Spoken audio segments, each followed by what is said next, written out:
흔히 선생님들 학교 독서교육을 학교에서 수업을 할 때 이제 교과서 진도 나가기도 이제 벅차다 이런 얘기를 많이 듣잖아요. 이런 교과서 진도 나가기도 힘들다라고 얘기하는 선생님들에게 어떻게 이제 그 책 읽기가 가능한지 이런 얘기를 또 하려면 언제 책을 읽어야 되느냐, 어떻게 책을 수업 시간에 읽을 수 있는가 이런 얘기를 하는데요.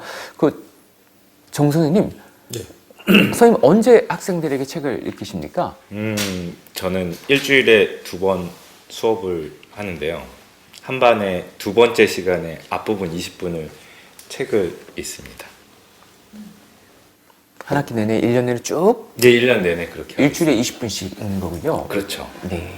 그렇게 하게 된 이유는 어떤 거예요? 제가 그렇게 하게 된 이유는 되게 이기적인 것인데요. 제가 학교에서 있으니까 책을 읽을 시간이 별로 없더라고요. 그래서 교무실에 앉아서 좀 신문도 보고 책을 읽으려고 그러면 옆에서 선생님들이 좀 눈치를 주는 것 같고, 쟤는 뭐 때문에 저렇게 여유 있지? 라고 그러는 것 같고, 그래서 교무실에 좀 책 읽기가 좀 눈총이 보이고, 그리고 책은 읽고 싶고, 그러면 애들이랑 같이 읽으면 좋지 않을까? 라고 생각해서 이제 20분 동안 앞부분 읽었어요. 그래서 제가 한 10반 들어갔는데, 그러면 한 일주일에 200분은 제가 책을 읽을 수 있잖아요. 그러면 그 시간이 저는 되게 좋거든요. 그래서 그것 때문이고, 그리고 애들도 제가 수업을 잘 못해서 그러는지 제 수업보다 책 읽는 거 훨씬 좋아해요. 그래서 물론 뭐 책 읽기를 아주 좋아하는 것 같지는 않지만 제 수업이 더 지루한가 봐요. 그래서 책 읽기가 저는 되게 많이 힘이 돼요. 그렇죠. 그래서 어떤 책을 학생들한테 권합니까? 그럼 이제 어떤 책을 학생들한테 권하는지 한번 이야기를 하고요. 그다음에 그 책을 이제 언제 읽히나 이런 순서로 이야기를 한번 돌겠습니다. 어떤 책을 권하냐? 저는 일단은 제가 읽고 크게 감동받은 책, 이제 그거 먼저 이야기하는데요.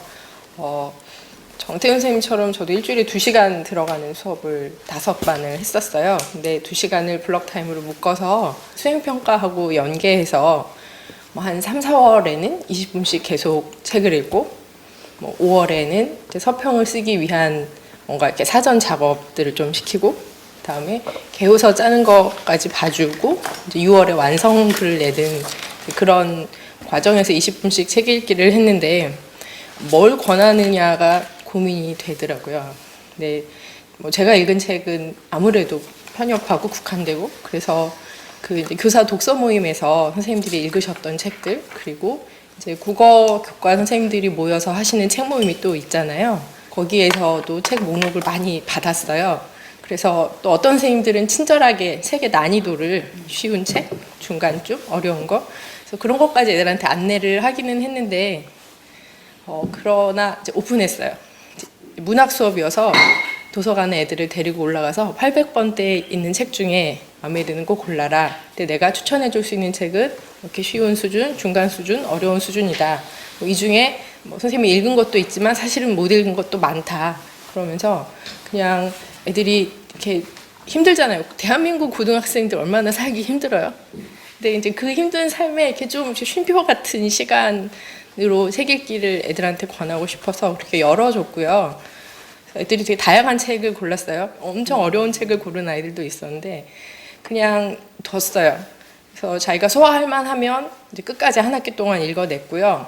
아니면 읽다가 선생님 이거 너무 아닌 것 같아요. 그래서 바꾸고 싶어요. 그러면 얼마든지 바꾸게 해줬고, 저는 제가 어떤 이렇게 테두리 안에 꼭 뭘 읽어야 한다라기보다는 애들이 수업 시간에 좀 이렇게 숨 좀 쉬면서 책 읽는 경험을 하기를 바랬고, 읽고 끝내는 게 아니고 그 책과 관련해서 자기 생각도 해보고 자기가 사는 세상과 연결되는 지점도 고민을 해보고, 그걸 나중에 글쓰기 애들이 굉장히 힘들어하긴 했지만 사실은 그거 나중에 걷어서 평가하는 저도 좀 힘은 들었지만 되게 가치 있는 경험을 서로 했다는 생각이 들어서 되게 나름 보람 있고 만족스러웠었습니다. 네, 좋습니다. 선생님은 언제 어떤 책을 권하고 또 언제 읽힙니까? 저는 일주일에 4번씩 주로 수업을 들어갔었기 때문에 마지막 금요일 날 책을 읽었어요. 금요일 날을 아이들이 굉장히 기다렸는데 저는 이제 책 수레를 가지고 다녔었거든요. 근데 그 책 끌고 가는 아이들이 이렇게 노래를 부르면서 Almost Paradise 이렇게 노래를 부르면서 이렇게 그 꽃보다 남자에 나오는 그래서 아이들이 늘 들뜨고 신나했던 기억이 있고요. 혹시라도 그날이 결강이 되면 아이들이 굉장히 분노했던 그때 기억이 납니다.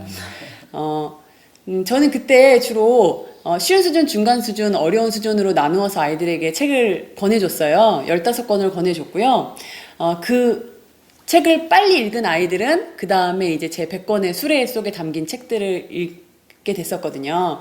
근데 이제 제가 그때 실수를 했었던 게 저는 처음 홍매실고등학교로 오고 나서 일주일에 1시간씩 책 읽는 수업을 해야겠다라는 생각을 하면서 그럼 내가 그만큼 교과서를 못 다뤄주니까 그래도 대한민국 인문계 고등학생인데 교과서에 있는 작품들을 하면 좋지 않을까라는 생각을 했었던 거예요. 그래서 그때 당시 쉬운 수준만 성장소설로 배치를 하고 중간 수준과 어려운 수준은 전부 검인정 교과서에 나오는 작품들로 배치를 했었어요. 근데 그런 작품들이 이제 예를 들면 뭐 이청준의 당신들의 천국, 뭐 오정희의 새, 황석영의 바리대기, 뭐 박민규의 산미 슈퍼스타즈의 뭐 마지막 팬클럽 뭐 이런 책들이었어요. 근데 그게 그때는 실수라고 생각을 하지 않았는데 아이들에게 권해주고 그 다음에 아이들이 읽기를 시작하고 나서 이제 5월쯤에 서평 쓰기를 시작했었어야 하는데 그때까지도 진도가 안 나가는 애들이 굉장히 많더라고요. 그리고 저는 아이들에게 분명히 쉬운 수준의 책을 많이 읽어라라고 했는데 아이들이 자존심이 있어서인지 또 쉬운 수준은 잘 안 고르는 거예요. 그래서 중간하고 어려운 수준으로 아이들이 많이 골랐었는데 진도가 너무 안 나가니까 아이들도 답답하고 저도 마음이 그때 안 좋고 그래서 그때 들었던 생각이 아예 검인정 교과서에 나오는 소설들이 아이들의 수준에 맞는 소설이 아니라 기성세대가 아이들의 수준에 맞았으면 하고 바라는 소설들이구나라는 생각을 하게 됐어요. 그래서 그때 끝까지 못 읽었던 몇 명의 친구들은 그때 가서 이제 웹툰으로 빠르게 이제 갈아탈 기회를 줬었거든요. 그래서 웹툰을 읽고서라도 서평 쓰기를 완성했으면 하는 저의 바람으로 그렇게 했었던 저의 실패 사례가 기억이 납니다. 좀 생생하게 장면이 그려지네요. 특히 검민정 교과서 실린 작품들의 특성을 참 설득력 있게 정리를 해주셨네요. 이게 애들의 수준에 맞았으면 하지만 실제 해보면 잘 안 맞는 경우가 되게 선생님 이게 무슨 중간 수준이에요? 저도 하나도 중간이 아니에요. 뭐 하나도 평이하지 않아요. 이렇게 예, 괴로워하더라고요. 몸을 막 부르 떨면서. 네. 그렇죠. 그 중간 수준을 생각해 그 자존심이 상해서 어려운 책을 택하는 게 있어서 특히 쉬운 책을 권할 때는 쉽다는 얘기를 안 하는 게 낫더라고요. 건강한 동네 아저씨 아줌마로 살아가기 좋은 책이 이런 책이다. 저는 쉬운 책을 그렇게 얘기하거든요. 인생과 세상에 대해서 알고 이런 책이다 이건. 이렇게 쉬운 책을 소개하죠. 다른 분들은 수업 시간에 일주일에 한 번 20분씩 읽고 또 일주일에 1시간 책 읽는데 윤리 시간에는 어떻게 선생님 책을 읽히시나요? 힐더월드는 이제 1학기 때 읽히고 2학기 때는 지식이라는 그 지식 채널 갖다 이렇게 편집한 걸 읽히는데 저는 이제 주당 수업이 4시간이었고요. 그 중에 이제 1시간을 빼가지고 그 시간에 아이들한테 읽혔어요. 여러 걸 다양하게 제시하는 게 아니라 40명 전체에게 한 권을 주는 상황이니까 그럴 때는 이제 이렇게 줄글로 돼서 앞에부터 끝까지 쭉 읽는 책을 주면 안 될 것 같고요. 이렇게 그 주제 중에서 본인이 이렇게 좀 관심이 가는 것들을 골라 읽을 수 있는 책들을 권하면 아이들이 이렇게 중간부터 읽고 막 이래가지고 이제 자기 생각을 이렇게 좀 정리할 수 있는 시간을 갖게 되는 것 같아요. 그래서 저는 그 도서 교육의 목표는 도덕적 민감성 기르기로 정했거든요. 그래서 그거 이제 좀 어떻게 이 세상에 대한 어떤 문제에 대해서 좀 민감하게 반응할 수 있는 그러려면 일단 좀 사실을 알아야 되니까 어떤 일어나고 있는 어떤 세상의 일을 알아야 되니까 그걸 알 수 있는 책들이 뭘까 해서 찾아서 이제 그런 책을 찾았던 거고요. 그 힐더월드는 워낙 딱 그 윤리 시간에 적합한 책이에요. 그 책을 만든 단체가 그 아동 구호 단체이기 때문에 그런 문제에 딱 포커스가 돼 있는데 지식인은 굉장히 그 주제가 다양하잖아요. 그래서 저는 주로 이제 아이들한테 직업 윤리와 관련된 그런 주제를 찾아서 본인이 뭐 간호사가 되고 싶으면 간호사 뭐 이런 의학 계통에 대한 어떤 그런 주제를 찾아서 한번 그 정리를 해봐라 뭐 이런 식으로 직업 윤리와 연관시켜서 좀 읽혀 보았습니다. 네, 그러면 학생들은 한반 학생들은 같은 책을 이렇게 읽는 방식이군요. 네. 같은 책을 읽을 때 읽는 주제는 다 다르게 읽는 거죠. 주제가 굉장히 방대해요. 그래서 그런 것 중에 이제 아이들이 편하게 골라서 읽는 그런 시스템입니다. 네, 책을 읽을 때 우리가 또 반전체 같은 책을 이제 읽는 방식이 있겠고요. 또 학생들별로 다 다르게 읽는 경우도 있겠고, 또 모둠을 짜서 소모임별로 또 책들을 같이 읽는 경우가 있을 텐데요. 역사 교사인 우 선생님은 어떤 방식으로 하십니까? 학교에 따라 다른 것 같아요. 제가 근무하는 학교 여건에 따라. 비평준 시절에 특목고에 근무하다가 농어촌의 작은 학교에 가게 됐어요. 그런데 그 전에 근무했던 그 특목고에 사용한 배움책 교재를 가지고 아이들하고 수업했을 때 한 2주 만에 난감함을 느꼈습니다.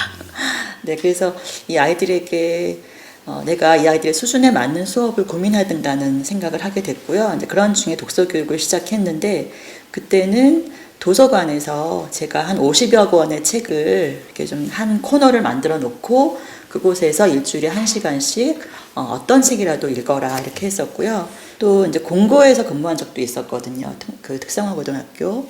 너무 놀랬던 것이 아이들이 초등학교 2, 3학년 이후로는 책을 읽어본 적이 없다 그러더라고요. 그래서 이제 이 아이들이 권하는 책은 낮은 수준의 책을 권해야 되겠다 생각해서 초등학교 고학년, 중학교 정도의 수준의 책을 권했거든요. 근데 그럼에도 불구하고 그것도 어려워하더라고요. 그래서 우리가 그 교육 연화는 굉장히 많이 있지만 과연 아이들이 무엇을 배우는 것일까에 대한 그런 고민을 많이 하게 됐고요. 특히 책을 권했을 때 어떤 아이들은 그러니까 예를 들어서 뭐 제 생각엔 굉장히 쉬운 책이라고 생각했던 초등학교 고학년 정도의 수준이었지만 그림이 별로 없고 글씨는 크지만 계속 글로만 연결되는 책이었거든요. 책을 던져버리더라고요. 그림이 없고 너무 빡빡하다. 네, 빡빡하다고요. 책을 던져버리더라고요. 그리고 이제 달래서 다 읽을 필요는 없다. 이 부분만 좀 읽어보는 게 어떻겠니? 라고 했고, 이제 겨우겨우 이제 그 부분들을 읽은 부분들을 가지고 모든 벌로 토론을 하고 이렇게 발표를 하는 수업을 결국은 해냈는데요.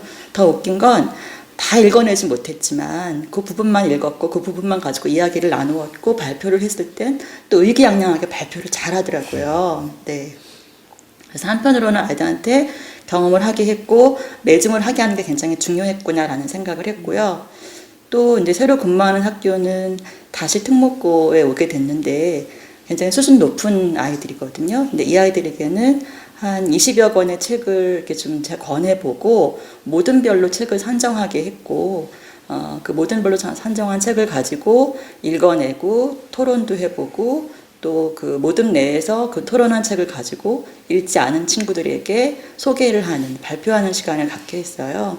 그래서 같은 모듬 아이들이 같은 책을 읽은 경험을 하게 하고 그 책을 읽지 않은 아이들에게 그 책을 소개하고 발표하는 과정을 통해서 또 간접적으로 설명도 해주게 하는 그런 경험도 했거든요. 그러니까 한편으로는 내가 근무한 학교 여건에 따라서 그 학교 아이들의 수준에 맞게 책을 정하는 것, 그것도 교사가 준비해야 될 자세라는 생각을 했습니다. 선생님 어떤 식으로 이렇게 하시나요? 저는 일주일에 3번 들었었어요. 3번 들었는데 저는 그 중에서 1시간이나 뭐 얼마간의 시간을 분량을 할애를 해서 책을 읽히는 것을 좀 되게 부자연스럽게 생각했거든요. 저는 이렇게 뭐 일부분을 잘라서 책을 읽는 것보다는 익히는 연습을 좀 했으면 해서 저는 책을 정했거든요. 제가 가르치는 교과에 그 제일 그 교육 과정이랑 비슷한 책으로. 근데 다행히 그런 책이 있어요. 있어서 그 책을 정해서 그 챕터별로 이렇게 발표조를 정한 거죠. 그래서 그거를 1시간에 한 팀씩 발표하는 형태로 이렇게 하니까 그 어떻게 보면 과제가 되는 거예요. 애들은. 그리고 선생님 입장에서는 처음 발표만 한두 팀 정도만 잘 되면 이렇게 하는 거구나라는 모델이 생기니까 제 입장에서는 되게 편한 거고요. 처음에만 공을 잘 들여놓으면 대신 애들은 일회성 책 읽기가 될 수 있죠. 자기가 맡은 부분만 딱 읽고서 이제 빠지는 형태로. 근데 그거는 좀 감수해야 된다고 생각을 했어요. 그래서 일단 그렇게 계속 쭉 진행을 하고 있고 대신 이제 그 한 명당 발표해서 이제 팀을 짜서 발표하는 형태로 하면 조금 더 그 자기네들끼리 이 부분에 대한 생각이 좀 다르고 자기가 읽은 방식과 그 자기 팀 내 같은 팀원 읽은 방식이 좀 다르고 의견도 다를 때 어떻게 발표해야 될지 이런 걸 좀 고민하게 만드는 경향이 있어서 지금은 이제 2명 혹은 3명 정도가 모둠이 돼서 발표하는 형식을 적용을 하고 있는데 나름대로 괜찮은 것 같아요. 대신 좀 고민해야 될 지점은 아이들이 다른 과목도 그런 식의 이제 수행평가라든지 이런 것들을 하게 되면 이제 이게 완전한 과제가 되는 거예요. 예. 이렇게 그러니까 이제 약이 될 수도 있고 독이 될 수도 있죠. 애들은 할 일이 점점 많아지는 것일 수도 있고 아니면은 뭐 이 방식은 뭐 내가 해봤으니까라고 오히려 좀 좋게 생각할 수도 있고 그거는 이제 분석을 해봐야 될 것 같아요. 어떻게 해야 될지. 예. 참고로 그 책은 제가 법과 정치를 가르칠 때 책인데 뭐 판결과 판결 이런 책은 이제 뭐 지식적인 부분에 매몰되지 않고 이제 왜 이렇게 판결이 다르게 났는지에 대한 이제 뭐 어떤 법적인 정의, 뭐 어떤 사회적 가치관의 변화, 뭐 이런 것들을 같이 읽을 수 있는 그런 책이라서 뭐 사회 선생님들한테는 강력 추천합니다. 일주일에 20분 내지는 뭐 한 차씩 이렇게 빼서 하는 방법도 있긴 한데요. 저는 고3을 할 때는 그렇게 하기가 부담이 되더라고요. 그래서 일주일을 아예 집중으로 독서 활동을 진행을 했었어요. 애들이 제일 부담 없어 하는 때가 중간고사 끝나고 그리고 단행본은 그때는 그냥 제가 한 권을 정해서 했는데 그러니까 3학년까지 가르친 애들이니까 아이들을 좀 많이 잘 알잖아요. 그래서 이렇게 예술과 관련된 그런 애들이 자주 접해보지 않았지만 이제 흥미롭게 창의적인 부분을 많이 자극해 줄 수 있는 이제 그런 책을 골라서 4시간에 걸쳐서 이렇게 다 같이 읽고 읽은 책에 대해서 수업 시간에 어떤 발문을 만들어 보게 하고 그리고 수업 시간에 원탁 토의 형식으로 토의를 해보게 하고 그리고 수업 시간에 그 토의한 내용과 관련해서 글쓰기까지 그렇게 진행을 해봤거든요. 그리고 나서 이제 학교 행사에 그 이제 인문교양 강좌로 외부 강사를 부를 기회가 있어서 그 가을에 그 책의 저자를 초청을 했어요. 그래서 이렇게 강연 듣고 뭐 이렇게 책의 사인도 애들이 받을 수 있었고 그거를 되게 애들이 좋은 기억으로 가져갔고요. 3학년 2학기에는 또 이제 중간고사 끝나고 수행평가를 처음에는 물론 제 욕심껏 두꺼운 단행본을 하려고 했다가요. 얇은 책으로 바꿨어요. 그 중학교 선생님들이 되게 추천하는 얘기를 많이 들었는데 얼굴 빨개지는 아이 아시죠? 장자끝 쌍빼. 글씨 많지 않고요. 그림도 되게 이렇게 띄엄띄엄 여백이 많이 있는 그런 책이었는데 그걸 읽고도 애들이 토론을 하고 또 나름 책과 관련된 이야기를 써내고 그러면서 이렇게 삶을 돌아보는 삶의 가치, 자기 자신, 나의 친구 또는 요즘의 친구와의 관계 이런 걸 성찰할 수 있는 그런 괜찮은 경험이었거든요. 꼭 엄청 힘 들어가는 그런 책 아니더라도 요즘에는 어른들을 위한 동화도 많잖아요. 그림책들. 그런 걸로도 충분히 고등학교 교실에서 아이들하고 얘기를 할 수 있어서 교사가 부담스럽지 않게 책을 같이 읽으면서 나누면서 교실에서 독서 수업을 할 수 있는 방법이 있다. 이런 걸 말씀드리고 싶었어요. 저도 그때 수능 끝나고 애들 교실 분위기 황폐할 때 아이들하고 여행 관련 책 읽었었어요. 예, 배낭여행 한번 가야 되니까 꿈을 포부를 가지고 한번 여행 계획을 짜보자 하면서 각 세계 각국의 여행 책들 100권 정도 정리해가지고요. 그때 그 책 풀었었어요. 좋아하더라고요. 애들. 그리고 사진이 많아요. 여행책은. 맞아요. 사진이 많고 전반적으로 좀 이렇게 머리가 무겁지 않기 때문에 그때 머리 무거운 거 아무도 안 읽어요. 그 좋은 경험이었어요. 저 같은 경우도 사실은 단행본 읽기가 과제이긴 했고 그게 이제 저한테는 독서 수업에 좀 중심을 둔 방법이긴 했지만 단행본 읽기가 쉽진 않잖아요. 그래서 이제 그런 그 준비를 하기 위한 과정으로 뭘 했냐면 5월 초에 제주도 수학여행을 갔었거든요. 근데 수학여행 가기 전에 제주의 역사의 부분들을 좀 알려주고 싶었어요. 그래서 제주의 현대사와 관련된 수업을 했었고 그런데 이제 한편으로는 제주와 관련된 아까 이제 선생님께서 말씀하신 여행 얘기 하셨잖아요. 제주와 관련된 그 책들이 많이 있어요. 여행 안내서. 근데 거기에 보면 제주 역사 파트가 있거든요. 그 역사 파트를 아이들한테 나눠주고 그 중에서 예를 들어 어떤 모듬은 고려시대 삼별초, 뭐 어떤 모듬은 고려시대 뭐 항몽전쟁, 어떤 모듬은 일제강점기의 어떤 뭐 진지 뭐 이런 부분들이라든가 모듬별로 몇 페이지 안 되는 그 제주의 역사 파트를 읽고 이렇게 발표하는 수업을 했었는데 제가 만약 제주의 역사를 수업을 한다면 굉장히 많은 시간이 걸렸겠지만 모듬별로 다른 파트를 읽고 또 발표하는 수업을 통해서 제주의 역사를 좀 1시간 내에 정리할 수 있는 기회도 됐었거든요.